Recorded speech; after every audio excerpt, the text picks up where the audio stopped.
해마다 솔로몬에게 들어오는 금, 은, 그 무게가 660달란트였다. 이 밖에도 상인들로부터 세금으로 들어온 것과 무역업자와의 교역에서 얻은 수입과 아라비아의 모든 왕들과 국내의 지방 장관들이 보내오는 금도 있었다. 솔로몬 왕은 금을 들여서 펴서 입힌 큰 방패 200개나 만들었는데 방패 하나에 들어간 금만 하여도 600세겔이나 되었다. 그는 또 금을 두드려 펴서 입힌 작은 방패를 300개를 만들었는데 그 방패 하나에 들어간 금은 3만회였다. 왕은 이 방패들을 레바논 수풀 궁에 두었다. 왕은 상하로 큰 보좌를 만들고 거기에 다 잘 정렬된 금을 입혔다. 보좌에 오르는 층계에는 계단이 6개 있었으며 보좌의 꼭대기는 귀가 둥그렇게 되어 있었으며 그 앉은 자리 양쪽에는 팔걸이가 있고 그 팔걸이 양옆에는 각각 사자상이 하나씩 서 있었다. 6개의 계단 양쪽에도 각각 6개씩 12개의 사자상이 서 있었다. 일찍이 어느 나라에도 이렇게 만들지는 못하였다.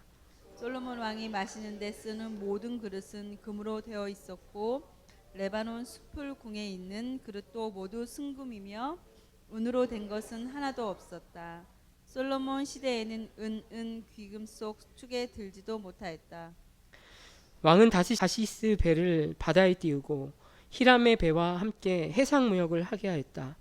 새해마다 한 번씩 다시스의 배가 금과 은과 상아와 원숭이와 공작새들을 실어오고는 하였다. 솔로몬 왕은 재산에 있어서나 지혜에 있어서나 이 세상의 그 어떤 왕보다 훨씬 뛰어났다. 그래서 온 세계의 사람은 모두 솔로몬에 직접 만나서 하나님께서 그의 마음에 넣어주신 지혜의 말을 들으려고 하였다. 그래서 그들은 각각 은그릇과 금그릇과 옷과 감옥과 향로와 말과 노새를 예물로 가져왔는데 해마다 이런 사람의 방문이 그치지 않았다. 솔로몬이 병거와 기병을 모으니 병거가 1400대, 기병이 12,000명에 이르렀다. 솔로몬은 그들을 병거 주둔성과 왕이 있는 예루살렘에다가 나누어서 배치하였다. 왕 덕분에 예루살렘에는 은이 돌처럼 흔하였고 백합목은 세펠라 평원지대에 뽕나무만큼이나 많았다. 솔로몬은 말이 이집트의 구해로부터 수입하였는데 왕실 무역상을 시켜서 구해에서 사들였다. 병거는 이집트에서 한 대에 은 600세겔을 그리고 말은 한 필에는 150세겔을 주고 들어와서 그것을 해쪽의 모든 왕과 시리아 왕들에게 되팔기도 하였다. 아멘. 성장하는 사람의 선택에 대해서 우리가 함께 말씀을 나누도록 하겠습니다. 제가 컴퓨터를 처음 배웠을 때가 그 초등학교였던 것 같아요. 그때 당시 컴퓨터가 8비트 컴퓨터였던 것 같아요. 이 카세트 키를 꽂아가지고 시동을 걸어서 하는 거예요. 근데도 참 신기했어요. 그 컴퓨터가 오락도 할 수 있었고요. 이렇게 흑백이었지만 너무 신기했어요. 근데요, 이제 그 컴퓨터가 이제 원래는 뭐 286이라는 이제 컴퓨터가 생기기 시작한다는 게 이제 TV에서 광고가 한다는 거예요. 근데 이 286 컴퓨터의 이름 중에 하나가 솔로몬이라는 컴퓨터가 있었습니다. 현대에서 지금은 현대전자가 좀 기울었지만 예전에는 현대가 좀 그 전자 쪽을 좀 이렇게 했었을 때가 있었거든요. 거기에 이 솔로몬 컴퓨터가 이 광고했을 때 제가 아직도 기억을 하는 이유는 그때 당시 다 흑백 모니터였는데 이 솔로몬 컴퓨터의 광고에서 이 솔로몬 왕이 이 칼라로 돼가지고 얼굴이 탁 튀어나오는 이런 그 모습이 있었어요. 그러니까 컴퓨터가 직접적으로 이제 칼라 모니터를 사용하기 시작을 하는 거죠. 이때 당시에 이제 플로피 디스켓으로 시동을 걸고 그랬는데요. 아마 새록새록 기억나시는 분들이 있을 거예요. 정말 갖고 싶었어요. 근데 컴퓨터가 너무 비쌌어요. 이때 돈으로 한 280에서 300만 원 돈이었으니까 지금 했으면 엄청 비싼 거죠. 한 20 몇 년 전에 30년 전에 그 가격이었으니까 컴퓨터 가진 집은 정말 부잣집 아니고서는 갖기 힘든 집이었죠. 이렇게 비싼 컴퓨터 사줬는데 애들은 오락만 하고 부모님의 속이 타기도 했는데 제가 이렇게 신기했던 이유 중에 하나는 이 솔로몬이라는 사람을 제가 교회에서 주일학교 때 배웠는데 그 사람이 TV의 광고에 나오니까 정말 그 교회에서 배웠던 그 솔로몬의 지혜가 세상에서도 통하는구나, 이런 걸 처음 이 사람의 대표적인 모습이 그렇구나라는 것을 좀 알게 되었다는 거예요. 우리는 솔로몬에 대해서 정말 아이들을 위해서 기도할 때도 하나님, 이 아이가 솔로몬과 같은 지혜를 갖기 원합니다. 지혜를 주세요. 축복해 주세요. 이렇게 기도를 합니다. 제가 또 언제든 돌잔치를 갔는데요. 돌잔치는 약간 미신적인 요소가 좀 있어요. 그렇죠? 돌잔치에 이 돌잡이라고 하죠. 이 아이의 미래가 어떻게 될 것이다. 그 아이가 짚는 것이 그 아이의 미래 거다. 여기에 나온 좀 돌잡이 용품들인데 좀 다르죠. 이게 기독교식 돌잡이 용품이라고 이렇게 해서 나오는 거예요. 여기 보면 채색 옷도 있고 요셉에 대한 거, 그리고 하프는 이제 다윗에 대한 용감함, 무지개, 그리고 이 목자, 뭐 지팡이, 모세, 뭐 여러 가지 이제 있는데, 여기 제가 이 동그라미 그린 게 있어요. 동그라미. 이게 뭘까요? 맞아요. 이게 판결봉입니다. 판결봉에서 우리가 솔로몬을 생각할 때 뭡니까? 지혜로운 판결한 사람. 그래서 아이들도 돌잡이 할 때 의미 없는 무명실보다 뭔가 요즘에는 청진기도 이렇게 놓더라고요. 세상이 알아주고 부자 될 수 있는 직업군을 선택하는 것이 사람들의 마음에 그려 있는 것 같아요. 여기에도 보면 이 재판관 봉인, 이것을 상징하는 게 솔로몬입니다. 솔로몬. 솔로몬을 생각하면 약 20세의 왕이 돼서 그가 한 60세까지 왕이 됐어요. 그러니까 생각보다 좀 짧게 살았어요. 솔로몬은 60살 정도, 아버지는 다윗은 70살 정도. 그 40년의 왕위를 갖고 움직이는 시간 동안 참 하나님께서 그를 보호해 주셨고 은혜를 베풀어 주셨어요. 집권 초기에는 어느 나라 왕보다 백성들을 잘 돌보는 완벽하다고 할 정도의 왕이었어요. 여러분 오늘 큐티 하신 분도 알겠지만 10장까지가 솔로몬의 영광이었다면 열왕기상 11장부터는 솔로몬의 세태기, 어떻게 해서 솔로몬이 무너졌는가가 그려져 있습니다. 솔로몬도 어떻게 무너져요? 여자를 너무 좋아해요. 네? 그리고 돈을 너무 그 명예에 취해버린 거야.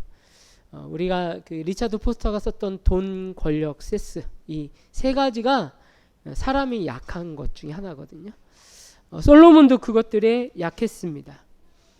저는 근데요, 그래서 어렸을 때도요, 제가 약간 그 까칠한 기질이 있었는지 몰라도 솔로몬 왕을 찬양할 때 제가 아마 그 어렸을 때 읽었던 구절이 아마 열왕기 11장이었던 것 같아요. 그러니까 저는 솔로몬의 부정적인 게 더 이게 크게 그렸던 사람이에요. 그래서 솔로몬 결국은 늙었을 때 되게 비참하게 되게 부끄러워지는데, 나라가 왕조가 되는데 이런 게 더 컸던 것 같아요. 성경은 진실한 책이기 때문에 한 인물의 영광받을 만한 그 잘된 이야기만 기록하지 않습니다. 왜 무너졌는지, 문제가 무엇인지 너무 진실되게 직설적으로 잘 기록되어 있습니다. 그러나 사람들은 어떤 것만 보기 원해요? 잘된 이야기, 복받는 이야기만 듣기 원한다는 거예요. 그러면 성경이 왜 솔로몬의 무너지는 이야기를 기록하고 있을까요? 우리에게 실수를 줄이도록 교훈 삼아서 삶으로 살아가라는 도전을 주는 것이죠. 여러분, 오늘의 메시지가요, 제가 솔로몬이 잘 되는 것을 얘기하겠지만 사실은 약간은 복받고 잘 되는 솔로몬보다 정말 더 온전해질 수 있을 텐데, 솔로몬에게 약했던 부분이 무엇인가를 좀 살펴보면서 진행하도록 하겠습니다. 그렇다면 우리는 많은 사람들이 성공만을 위합니다. 나 성공했어, 나 좋은 차, 좋은 이름 낼 거야, 이런 목표를 갖고 살아가는데, 우리는 성공보다도 뭐 하는 사람이 돼야 돼요? 성장하는 사람이 돼야 됩니다. 날마다 성장되고 우리가 정말 나이가 완숙하게 들었고 있을 때에도 잘 익은 사람으로, 참 본받고 싶은 사람이 되어야 하는 것이 우리의 목표가 되어야 합니다. 그럼 성장한 사람은 어떠한 선택을 해야 하는가? 같이 한번 읽어볼까요? 시작. 하나님이 주시는 지혜는 백성들을 행복하게 합니다. 하나님이 주시는 지혜는, 옳음은 백성들을 행복하게 한다는 거예요. 우리는 지혜를 개인의 것으로, 소유의 것으로만 생각할 때가 있습니다. 사실은요, 지혜는요, 가르치고 나눌 때 더 파워풀합니다. 흔히 말하면 이게 박사 학위를 바로 받은 사람들은요, 자기가 이제 학위를 받았으니까 이제 좀 안다고 생각을 해요. 근데 실질적으로 학생들을 가르쳐 보잖아요. 학생들은 뭐를 궁금해하냐면 가르친 것 말고 가르치지 않은 걸 궁금해해요. 공부하는 학생들은요. 가르친 것만 궁금해하는 게 아니라 정말 교과서에 나오진 않았지만 교수님에게 이런 것도 있다고 하는데 어떻게 생각하십니까? 그런 질문을 합니다. 교수들은 자격이 대부분 박사학위 이상의 소유자가 이제 교수가 되잖아요. 근데요, 교수들이요, 초창기 때는 자기가 많이 알고 있다고 착각을 해요. 근데요, 학생들을, 진짜 공부하는 학생들을 만나면 자신이 모르다는 걸 인정하게 됩니다. 그래서 어떻게 해요? 방학이 되면 교수들이 더 공부합니다. 더 팝니다. 그리고 뭐 석사과정, 박사과정 학생들을 더 지도하면서 본인이 더 많이 알아야 돼요. 왜냐하면 자기의 이름이 뭐가 걸려요? 그 지도한 교수의 이름값이 걸리기 때문에. 사실은 많이 알수록 뭐 하는 거예요? 이 지식을 나누기 위하면 더 공부해야 되고요, 더 준비해야 하는 게 맞는 거예요. 근데 문제는 조금 아는 사람들이 아는 척하고 무시할 때 그 지식이 정말 얕게 되는 거죠. 정말 지혜는요, 백성들을 행복하게 하고 나눌 때 능력이 있다라는 거예요. 오늘 우리 그 지혜를, 솔로몬의 지혜가 얼마나 명성 있고 자랑이 되었는지 1절, 2절, 3절을 우리 같이 한번 읽어보겠습니다. 열왕기상 1절, 2절, 3절입니다. 시작. 스바 여인이 주님의 이름 때문에 유명해진 솔로몬의 명성을 듣고서 여러 가지 어려운 질문으로 시험해 보았고 솔로몬은 찾아왔다. 여왕은 수많은 수행원을 데리고 또 여러 가지 향료와 많은 금과 보석을 낙타에 싣고 예루살렘에 왔다. 그는 솔로몬에게 이르러서 마음속에 품고 있던 온갖 것을 다 물어보았다. 솔로몬은 여왕이 묻는 온갖 물음에 척척 대답하였다. 솔로몬이 몰라서 여왕에게 대답하지 못한 것은 하나도 없었다. 네. 여기 보면 스바 여왕이, 발음 잘 하셔야 됩니다. 스바 여왕이 주님의 이름 때문에 유명해진 솔로몬의 명성을 듣고 왔어요. 그러니까 소문을 듣고 온 거예요. 솔로몬은 원래 알던 것이 아니라 솔로몬의 이름이, 솔로몬의 지혜가 어느 왕보다, 그리고 세계 어느 사람보다 탁월하다라는 소문을 듣고 왔습니다. 정말 뛰어난 사람을 시험해보고 싶다. 여러분, 뭘 알아야 시험을 보지 않을까요? 시험을 보지 않을까요? 저는 이 스바 여왕이 지혜가 없던 여인이라고 생각하지 않습니다. 다른 사람보다 제법 지식이 많고 뭔가 알고 있던 사람이었다고 생각합니다. 우리 스바라고 하면 가늠이 잘 안 잡혀요. 그렇죠?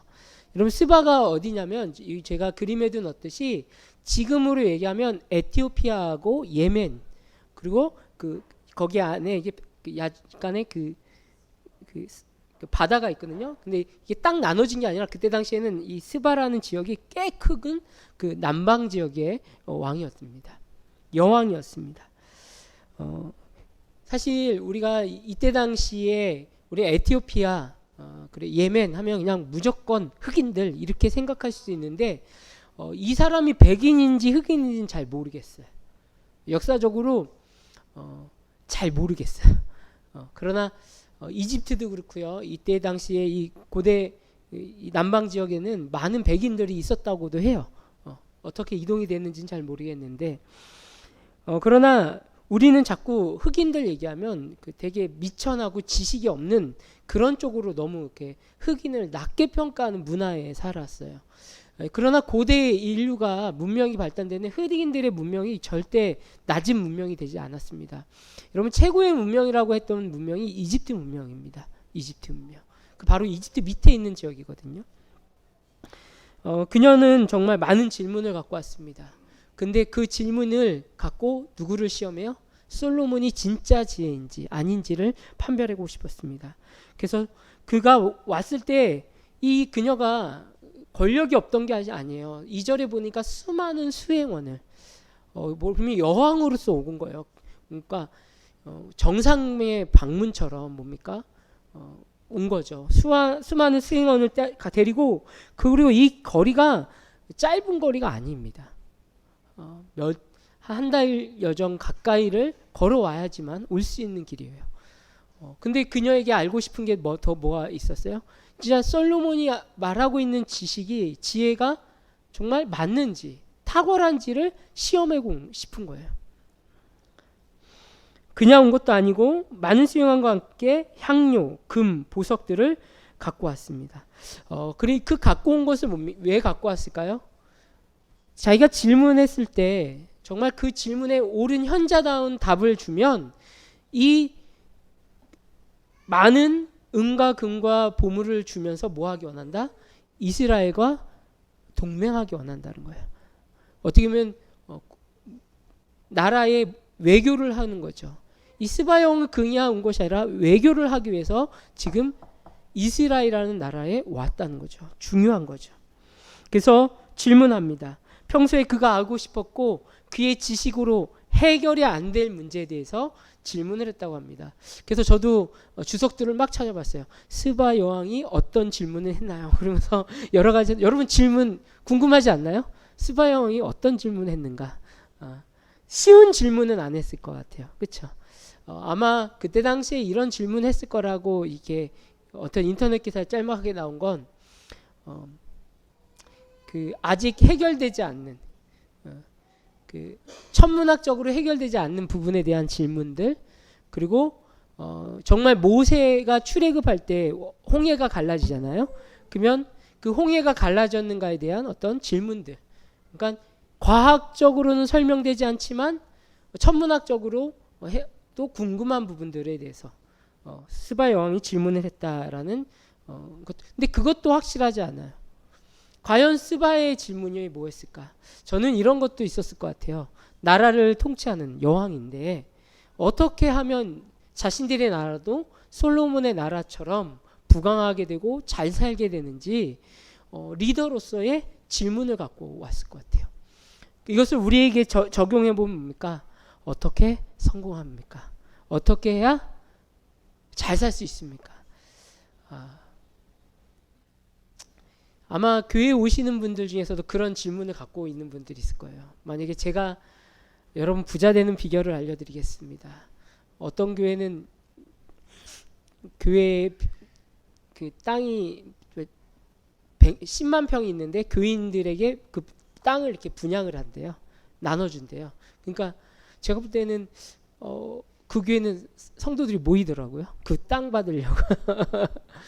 그 땅에다가 수목 원을 주면 부가가치가 올라가니까 투자해라 막 이런 식으로 하더라고요. 옳은 것 같진 않고요. 제가 여러분을 부자를 만들어 드리겠습니다. 제가 하라는 대로 하십시오.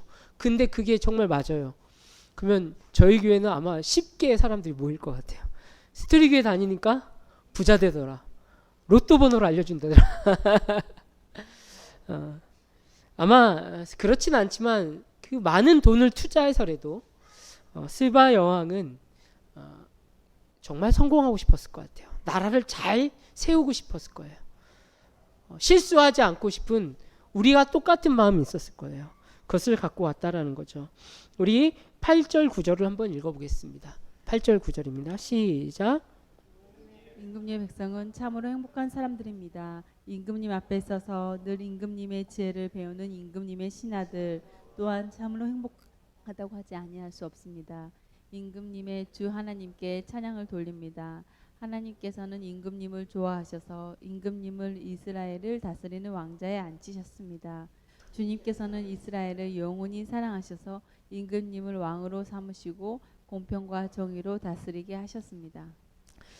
스바 여왕이 봤던 모습들을 보면 지금 이스라엘의 그 많은 부강함, 이 그림에도 보이듯이 저희가 그 중간 그 4절부터 7절 부분이 제가 읽진 않았는데요. 보면은 이 솔로몬의 이 왕자를 이렇게 이 그림이 좀 묘사를 한 거예요. 이 계단 6개가 있는데 거기에마다 뭐 있어요? 황금으로 만든 사자가 있었고요. 그리고 그 왕자는 그 상아뿔로 만들었다는 거예요. 상아뿔로. 그리고 이 손거리도 황금으로 만들고, 아까 이렇게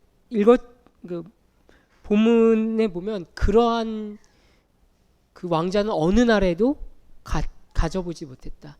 이 스바야 왕이 봤을 때도 그 잘 지은 20년 동안 지은 솔로몬 궁과 또 화려한 금 이런 것들 보고 또 백성들이 신하들의 모습들 이런 모습들을 평가하면서 뭐라고 합니까? 임금님의 백성은 참으로 행복한 사람입니다. 이렇게 부강한 나라에서 지혜로운 왕을 섬기고 있는 이 나라는 정말 행복하다라고 평가를 합니다.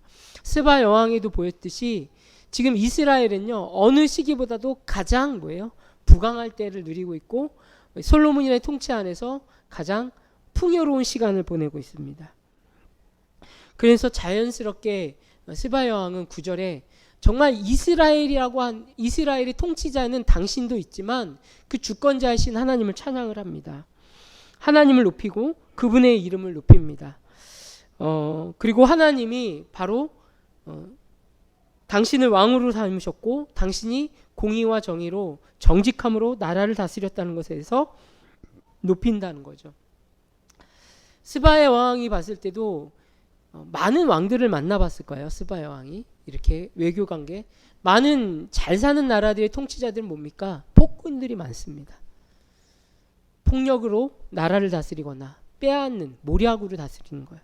그러나 솔로몬은 이때 당시의 집권 초기는 상당히 합리적인 세금과 또 나라를 세워가는 그런 질서가 있던 왕이었습니다. 이런 것들을 높이는 것이죠. 우리 10절에 그렇다면 스바 여왕이 구체적으로 어떤 마음으로 지금 솔로몬과 관계를 하고 있는지 한번 보겠습니다. 한번 읽어볼까요? 시작. 그런 다음에 여왕은 금 120달란트와 아주 많은 향료와 보석을 왕에게 선사하였다. 솔로몬 왕은 스바 여왕에게서 받은 것처럼 많은 향신료를 어느 누구에게도 다시는 더 받아 본 일이 없다. 네. 스바 여왕이 그 솔로몬에게 그 어떻게 보면 외교를 하기 위하여 준 선물이 금 120달란트라고 얘기합니다. 여러분 이게 감이 안 잡히죠? 제가 한 수 해보니까 제가 오늘은 돈해서 죄송합니다. 이거를 그러니까 한국 환율로 해서 이야기하면 3,600억 원에 가량 된다는 거예요. 3,600억 원. 예. 이게 절대 적은 돈이 아닌 돈이에요. 그렇죠? 3,600억 원의 가치가 있는 돈이라는 거죠. 그리고 스바 여왕에게 그냥 금을 그렇게 드렸던 것 뿐만 아니라 많은 향료와 어디서도 구할 수 없는 그런 향기 나는 것들로 제공을 했다는 거죠. 지금 스바 여왕은 아마 자기가 갖고 온 그 먼 거리를 걸어오면서 갖고 온 것을 다 솔로몬에게 주었던 거예요. 근데 솔로몬이 물질이 없어서 주었을까요? 아니요. 잘 보이고 싶으니까. 여러분 부자들이 물질 욕심이 더 많습니다. 지금 스바의 마음에는 스바 여왕은 그것을 주어서라도 어떻게 하면 솔로몬과 외교적으로 가까운 나라가 될 수 있을까 이렇게 지금 하고 있는 거죠. 여러분 그렇습니다. 우리는 성공하고 싶고 행복하게 살고 싶습니다. 많은 사람들이 인생의 목적이 행복하려고 공부한다고 하고 성공하기 위해서 재산을 쌓고 일을 한다고 합니다. 그러나 그 성공과 행복이 진짜 영원한 것인지 가치가 있는 것인지 생각해 볼 필요가 있습니다. 제가 일부러 이게 이렇게 그라데이션을 되게 신경하게 넣는다면 이게 실물이 밝혀지면 이게 인격 모독이 될 수 있을 것 같은데 여러분도 잘 아실 거예요. 행복전도사라고 해서 행복하소서 뭐 이렇게 하시면서 강연을 했던 많은 교수라고도 했는데 실질적으로는 학위도 가짜였고 또 그 남편과의 관계도 안 좋았고 어느 스님의 어떻게 보면 그 애인 관계였고 그래서 이분이 지금 방송계선 퇴출되었죠. 근데 이분이 뭡니까? 전한 게 뭡니까? 행복한 삶에 대해서 강연을 했었습니다. 그러나 지금은 너무 그 명성이 거짓이었기 때문에 방송계에 발을 붙일 수가 없습니다. 또 행복 전도사라고 했던 한 분은 제가 일부는 그분은 사진을 담지 않았어요. 왜냐하면 그분에게 하나님이 없으니까 질병이 왔을 때 어떻게 하냐면 자살이라는 방법을 선택을 해버려요. 여러분 우리가 인위적으로 행복하려고 하고 뭔가를 얻으려고 하려고 하면요, 그것이 영원한 것이 아니에요. 무너지는 것이 됩니다. 보면 하나님께서 솔로몬에게 지어서 백성이 행복해 보였지만 그것은 솔로몬의 능력인 것보다도 실질적으로 하나님의 은혜였다는 거죠. 우리도 하나님이 주시는 은혜가 아니고 다른 물질과 지식으로 행복하려고 하면 그건 어느 순간 무너지게 됩니다. 제가 후반부에 설교 때 설명하겠지만 여러분 솔로몬의 집권 끝나자마자 4년 만에 뭐합니까? 그 나라가 붕괴가 됩니다. 두 개로 나눠지고요. 그들이 자랑했던 걸 다 빼앗기게 됩니다. 그 권력이 뭐예요? 4년을 못 간다는 거예요. 영원하지 못한다는 거예요.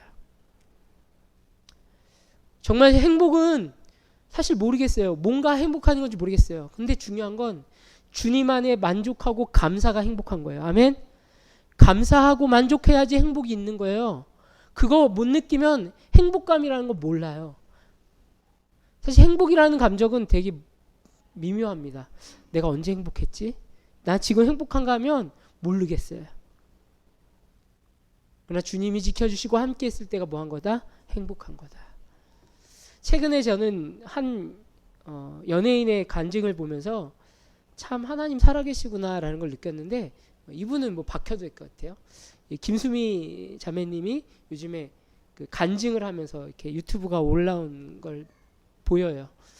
근데 제가 최근에 이분에 대해서 이분이 좀 인상이 좀 변했다라고 느꼈었거든요. 근데 이제 이분이 예수님을 믿게 된 거는 얼마 안 됐어요. 몇 년 안 됐고요. 이분이 이야기를 하더라고요. 자기가 어린 나이 10 몇 살에 연예계를 들어와서, 그러니까 대학교 거의 1학년 다 됐을 때 들어왔을 때 생긴 게 있대요. 뭐냐면 밤에 못 나가는 거예요. 그리고 지금으로 얘기하면 공황장애 같은 것들이 있어서 집 밖에 밤에 나간다는 건 자기의 인생에 너무 힘든 일이라는 거예요. 그리고 밤이 되면 너무 두려웠다라는 거예요. 그래서 밤마다 자신이 해결할 수 있는 방법이 술이었다라는 거예요. 그래서 좀 취한 상태로 자고 그 눕는 거. 평생 그렇게 살았는데 이제 자기를 위해 기도해주는 이제 한 전도자를 만난 거죠. 그분 뭐 어느 교회 권사님이라는데 그분을 만나서 내가 자매님을 위해서 이렇게 섬기는데 술을 끊는 은혜가 필요한 것 같아. 근데 마음 한구석에는 콧방귀를 꼈다는 거예요. 내가 이걸 평생 먹었는데 어떻게 끊냐고. 하나님의 은혜로 끊을 수 있다는데 그 하나님의 은혜가 못한다고. 이건 불가능한 거다. 근데 그분의 입장에선 평생 그렇게 살아왔는데, 근데 정말 그리고 한 1년 2년 됐을 때 끊어야 되겠다라는 마음이 생기고 이 술이 없어도 살 수 있겠다라는 믿음이 생기더래요. 그리고 기도를 하고 있대요. 자신이. 그래서 술을 이렇게 끊으면서 이제 교회 생활을 하면서 변화되었다는 얘기를 합니다. 그러면서 행복이라는 것에 대해서 욕심이 아니라 감사할 수 있는 것, 변화될 수 있는 것에서 이야기한다는 거죠. 여러분, 우리가 인생 살아나가는데 사실 우리 저변에 깔려 있는 것, 김수미 자매는 자기는 집 밖에 있는 어둠이라고 얘기하지만 세상에 대한 두려움 우리도 좀 갖고 있는 것 같아요. 우리도 세상이 호락호락하지 않는 것, 내 실력으로 될까? 내가 살 수 있을까라는 어떤 부분에 있어서는 좀 두려움을 갖고 있을 수 있습니다. 그러나 우리가 붙잡아야 할 행복은 바로 하나님의 주권을 붙잡을 때, 우리에게 좋지 않은 습관들을 자르고 하나님의 돌보심을 기대할 때, 우리를 인도하시겠다라는 하나님의 지혜를 구할 때 우리가 진정한 행복이 오지 않을까. 저도 목사이지만 사실은 제가 이번 연휴 때 정말 스톱을 했어요. 우리 카페도 일부러 하루는 안 왔어요. 원래 쉬는 날에도 하루는 오는데 일부러 안 왔어요. 내가 카페 생각을 해보지도 말자 그러면서 안 와봤어요. 그러니까 스톱을 해본 거죠. 스톱을 해봤는데 참 내가 고민하지 않을 것들을 좀 내 마음에 끙끙 두면서 이렇게 품고 있다라는 것을 좀 알게 됐어요. 아무리 고민해도 될 문제는 아닌데 될 분은 하나님이 하셔야지만 되겠다라는 생각이 들더라고요. 여러분 그렇습니다. 우리가 하나님이 주시는 지혜로 여러분 행복하게 소망합니다. 우리가 아무리 지어져도 안 되는 부분은 하나님께 맡기십시오. 하나님께 기대 보십시오. 그렇습니다. 우리가 두 번째로 성장하는 사람의 선택, 어떠한 선택을 해야 하는가 같이 한번 읽어볼까요? 시작. 하나님이 주시는 물질은 백성들을 부욕해 합니다. 네, 하나님이 주시는 물질은 백성들을 부욕해 하는, 너무나도 당연하지만 잘 공급되고 나눠지고 배분되기 때문에 질서 있게 소유를 얻게 된다는 거죠. 여러분, 하나님은 우리를 가난하고 못 살고 빈곤하고, 어떤 목사를 봤을 때도 와, 저 목사는 청빈이에 저렇게 평생 가난하게 살았어. 사실은 좋은 관점은 아닌 것 같아요. 우리는요, 청부가 돼야 해요. 청부란 뜻이 뭔지 아세요? 깨끗한 부자라는 뜻이에요. 깨끗한 부자. 많이 가져서 부자라는 것보다도 하나님이 주신 물질을 잘 쓰는 거예요. 자기를 위해서뿐만 아니라 함께 있는 사람들에게 잘 쓰는 사람. 저는 그래요. 목사도 청부의 삶을 살아야 된다고 생각을 해요. 우리 14절 15절을 한번 같이 한번 읽어보겠습니다. 솔로몬에게 어떤 물질이 채워졌는지 시작. 해마다 솔로몬에게 들어오는 금은 그 무게가 666달란트였다. 이 밖에도 상인들로부터 세금으로 들어온 것과 무역업자와의 교역에서 얻은 수입과 아라비아의 모든 왕들과 국내의 지방 장관들이 보내오는 금도 있었다. 네, 지금 계속해서 오늘 돈으로 얘기를 해서 죄송한데, 솔로몬에게 들어오는 금의 무게를 해마다예요. 해마다 666달란트, 지금으로 이야기하면 2조 가까운 그 돈이 해마다 다른 나라에게 거쳐서 세금으로 바쳐졌다는 거예요. 여기에서 보면 히람에게 서 해년 들어오는 금의 무게가 4,100kg, 그리고 스바에서 들어온 것도 4,100kg, 그리고 오빌과 여러 왕에게 14,300kg 정도가, 그람 정도가 뭐예요? 들어왔다는 거예요. 그러니까 어마어마한 돈이죠. 그러니까 솔로몬 시대에는요, 솔로몬만 지혜가 있었다는 게 아니라 이 이스라엘과 어떻게든지 주변 나라들이 교역을 하고 함께 하기 원했던 그런 나라였다는 거죠. 솔로몬 한 사람의 지혜뿐만 아니라 나라가 뭐예요? 순조롭게 순적하게 운용되고 있다라는 사실을 이야기하는 겁니다. 우리 16절과 17절 한번 읽어볼까요? 시작. 솔로몬 왕은 금을 두드려 펴서 입힌 큰 방패를 200개나 만들었는데 방패 하나에 들어간 금만 하여도 600세겔이나 되었다. 그는 또 금을 두드려 펴서 입힌 작은 방패를 300개를 만들었는데 그 방패 하나에 들어간 금은 3만회였다. 왕은 이 방패들을 레바논 수풍궁에 두었다. 네, 이 솔로몬이 이 방패라는 거를 만듭니다. 여러분 생각을 해보세요. 전쟁터에 금으로 만든 방패를 가져갈 이유가 있을까요? 근데 금이 얼만큼 들어가 있냐면, 여러분 이제 세겔이라는 단어 좀 잘 안 들어올 텐데요. 쉽게 얘기해서 큰 방패는요, 금이 약 한 1.8kg이 들어갔다는 거예요. 방패 하나에. 그러면 그것도 그냥 금으로만 만든 게 아니라 새에다가 그 방패를 입힌 거예요. 그러니까 장식을 한 거죠. 금장식을 한 거죠. 그 방패가 하나에 거의 10kg 가까이 되면 이 전쟁에서도 이거 쓸만한 게 안 돼요. 방어가 기재가 돼야지 이게 짐이 되는 거죠. 그리고 작은 방패에는요, 약 1.7kg의 금이 들어갔다는 거예요. 그러니까 솔로몬에 만든 이 방패들은 어떤 전쟁을 위해서 한 것보다 데코레이션, 자기 위엄을 나타내겠던 어떤 사치품이 되었다라는 거죠. 근데 개수를 보니까 200개와 300개, 절대 적은 양이 아닙니다. 엄청 큰 양의 방패를 만듭니다. 제가 또 여기에 보면 말을 이제 그려 넣었는데요. 솔로몬이 어떻게 돈을 벌었냐면요, 말을 사와요. 그런데 이때 당시에 뭐예요? 그 이스라엘 땅의 은은 뭐예요? 너무 흔해서 은이 귀하다고 여기지 않을 정도로. 그러니까 그 수입한 그 말들을 잘 엮어가지고 병거를 만드는 거예요. 그리고 나서 거기에 은장으로 장식을 합니다. 그리고 나서 어떻게 해요? 그 주변 국가들에게 팔아먹는 거예요. 근데 그 주변 국가들이 나중에 어떤 나라가 되신지 아십니까? 솔로몬의 이스라엘을 괴롭히는 나라가 되는 거예요. 저는 이 부분이 사실은 현대사에서도 밀접하게 연결되어 있어요. 그때 당시에 병거는 어느 거라고 생각하면 지금의 탱크 같은 거예요. 무기 팔아먹고 무역해서 돈 벌어먹고 어떻게 보면 인류 초강대국이 되고 부자가 되는 유일한 길이라고 할 수도 있겠죠. 우리나라도 무기 팔아서 되게 잘 산다고 얘기하지만 좋게 얘기하면 부자 나라 되지만 다르게 얘기하면 그 힘을 우리가 파는 거거든요. 제가 자파 개념은 아니고 지금 솔로몬을 설명하고자 그랬습니다. 근데 여러분 솔로몬 성전은 어떻게 생겼는지 궁금하지 않으세요? 과연 20년 동안 졌는데 그러면 솔로몬 성전은 7년, 왕궁이 20년 걸렸잖아요. 그러면 그 전체적인 모습이 이렇다고 얘기합니다. 성전은 저 끝자락에 한 구퉁에 있었고요.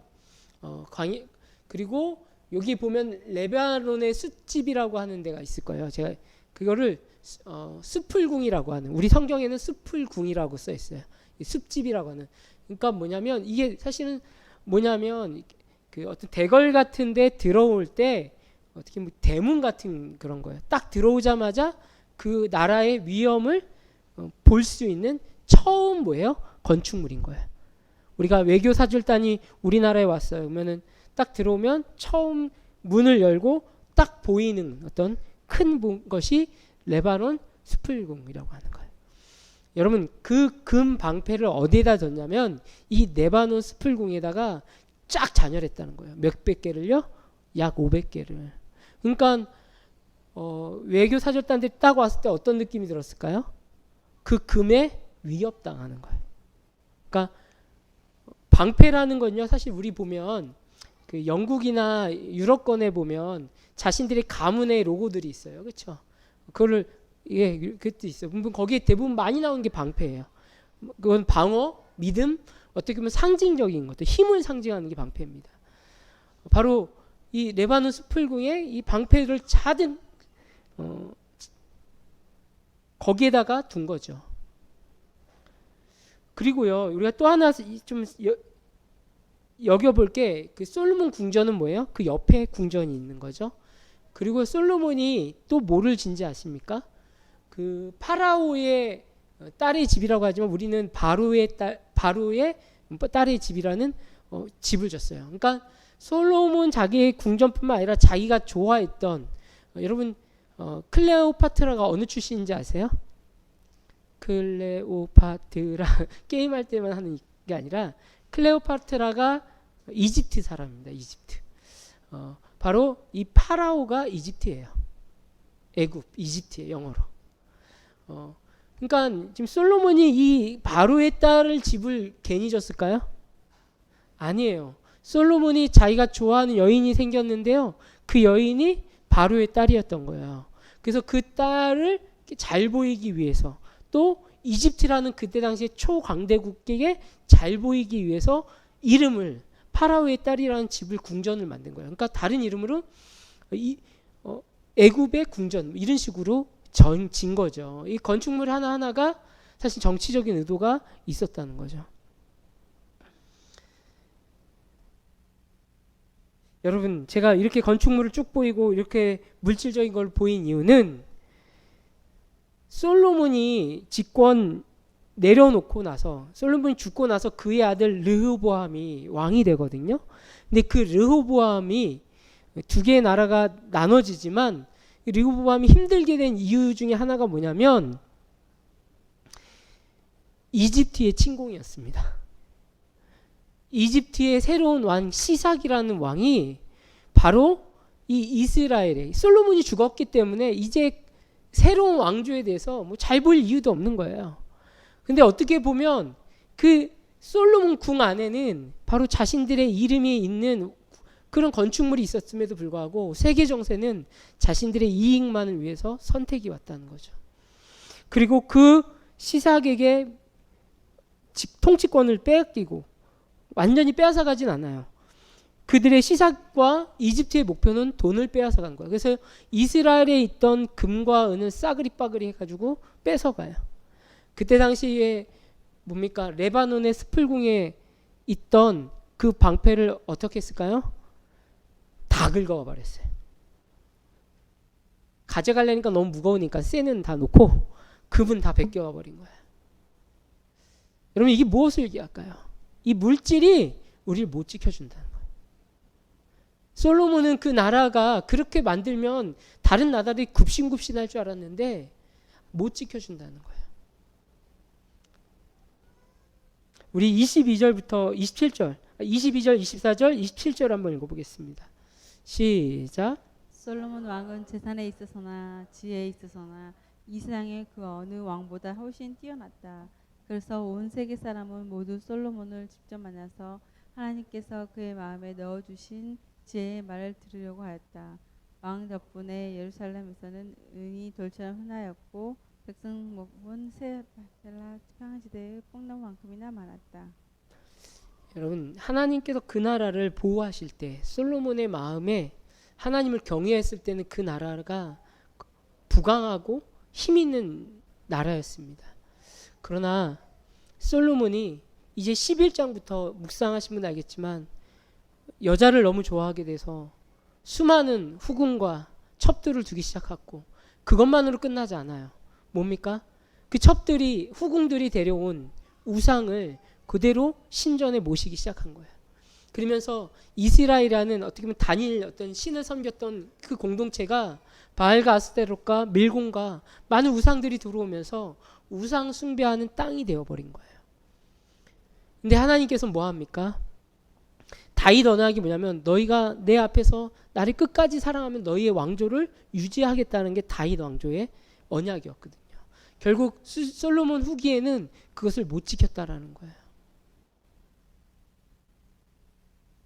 솔로몬은 많은 나라에서 들여오는 황금과 그런 어떤 힘들을 늘리는 것에선 탁월할지 모르겠지만 그가 하나님을 버림으로 인해서 그의 나라는 오래가지 않았다는 거예요. 영원하지 않았다는 거예요. 우리는 달란트 비유를 예수님께서 신약 성경에 해주셨습니다. 달란트 비유. 그 달란트 비유는 뭡니까? 어떤 사람에겐 1달란트를, 어떤 사람은 2달란트와 5달란트를 맡겼다라는 거예요. 사실 달란트를 꽤 큰 돈이죠. 1달란트를 한 4억에서 5억 정도로 보고 있으니까요. 적은 돈이 아니죠. 그러나 그 달란트 비유에서 이야기하고 싶은 건 뭡니까? 하나님께서 우리에게 주신 삶의 기회라는 뜻이라는 거예요. 우리에게 주신 삶을 묵혀두고 아무렇지도 않게 쓸 것인가? 아니면 그것을 바르게 사용할 것인가? 저는 교회에도 그렇게 생각합니다. 우리 교회도 단순히 성공하는 교회, 정말 건강한 성장은 필요하지만 우리 살 불리기 위한 교회고 우리 성도들이 부자만 되는 것이 목적인가? 달란트 비유를 다시 한번 이 시대에 회복을 해서 우리가 말씀대로 사람을 세우고 또한 우리 가정이 세워지고 우리가 하나님 나라를 키워가야 할, 성장시켜야 할 의무가 있습니다. 다른 어떤 것에 마음을 빼앗기고 하나님이 주신 복을 잘 누리고 나눠야 되는데 그 복 자체에 관심을 갖고 있어서 우리의 성공의 목표가 돈이 되고 명예만 찾고 있다면 그것을 우리를 부끄럽게 만들 겁니다. 여러분 한번 보십시오. 돈이 많고 명예가 높다는 것 부끄러움으로 오는 사람들을 경험하게 될 겁니다. 교회도 마찬가지입니다. 우리가 부끄럽지 않고 그 명예가 더 오래가고 이어져 가려면 뭐 해야 돼요? 하나님을 더 경외해야 돼요. 그 하나님이 우리의 모든 것이 돼야 되는 삶을 살아가야 되는 거죠. 저는 우리 교회의 숙제가 그거라고 생각합니다. 하나님의 기뻐하시는 교회로 또 공동체로 목장으로 세워지는 것, 그러한 선택을 하는 것, 거기에서 지혜가 오는 거죠. 이 거룩한 빛 광성교회라는 교회가 있는데요. 그 목사님이 사실은 우리 한국교회의 영향력이 목사들 사이에는 더 큽니다. 이 교회는 이제 고향 쪽에 있던 교회인데 이제 목사님 은퇴하시고 은퇴하기 전에도 약 그 고향 근처에 있는 교회 한 153교회를 매달 후원해주고 세운 교회예요. 이 거룩한 빛 광성교회가. 근데 그 목사님이 10몇 년 동안 그 개척교회를 153군데를 분별을 하면, 그러니까 선별을 해서 도와줬는데 10년 동안 결과가 너무 비참하다는 거예요. 매달 헌금을 보내고 매주 자신들의 교인들을 파송해서 같이 전도하게 하고 했는데 100명 모이는 교회가 한 교회 나왔다는 거, 한 명. 한 교회. 그 100명 모이는 교회도 어떤 교회냐면 교회가 좀 상가에 있다가 장인이 유산을 많이 남겨줘서 그 유산으로 교회를 짓는데 이제 교회가 이제 건물이 커지니까 사람들이 몰려오게 되는 거죠. 그러면서 그 목사님이 뭐냐면 밑바닥 정서가 여러분 이렇습니다. 교회가 세워지고 정말 하나님의 나라가 임하는 게 쉽지 않다라는 거예요. 우리 교회도 사실 지금 제가 한 6개월 정도 데이터 보니까 평균 한 30명에서 33명 정도가 출석하는 교회더라고요. 아이들까지. 여기서 뭐 성장주의론이 아니라 여기서 머물 것인가. 우리가 명수의 계한이 아니라 우리가 하나님 나라를 보고 영혼을 품어야 된다는 것을 좀 여러분에게 도전을 합니다. 그래서 정말 우리 목장들이 잘 세워지고 또 건강한 교회로서 복음을 잘 전달할 뿐만 아니라 건강한 신앙생활을 느끼고 체험할 수 있는 공동체. 저는 그 지혜가 정말 우리를 행복하게 하는 요소가 하나님께 있다고 소망합니다. 아멘. 그러려면 우리가 그런 선택을 해야 되고요. 우리의 노력이 끝까지 가기 위해서는 정말 주님이 주시는 것을 잘 나누고 사용하는, 그리고 우리 자체가 성정하는 저와 여러분 되길 소망합니다. 아멘. 하나님 아버지 고맙고 감사합니다. 이렇게 풍요롭고 행복한 추석을 보내고 먼 곳에서 시간을 내서 또한 예배를 사모하는 마음으로 참석하게 하시고 이 시간 말씀 앞에 결단하게 해주셔서 감사합니다. 우리가 갖고 있는 지식, 우리가 갖고 있는 에너지가 정말 하나님의 나라를 세울 수 있도록 하나님 우리의 삶을 사용하여 주시옵소서. 또한 하나님의 교회 공동체가 지혜로운 결정을 하기 원합니다. 욕심과 자기 이익만을 위한 것이 아니라 정말 하나님의 사랑을 예수님의 모습으로 흘려보낼 수 있는 그런 교회의 모습이 회복되게 하여 주시옵소서. 또한 하나님 작은 교회인 목장들이 회복되길 소망합니다. 하나님 삶의 어려운 이야기, 누구하고 나누지 못했던 가정의 갈등의 이야기들이 하나님 그 목장을 통해서 해결되어지고 생명의 샘을 발견할 수 있도록 하나님 역사하여 주시옵소서. 지금은 우리의 죄를 용서하신 예수 그리스도의 구속의 은혜와 하나님 아버지의 지극하신 사랑하심과 성령님의 교제 교통하심이 이 자리에 있는 형제 자매들과 우리의 만나는 모든 만남에 있기를 주님의 이름으로 축원하옵나이다. 아멘. 하나님께 영광의 박수 드립니다. 아멘.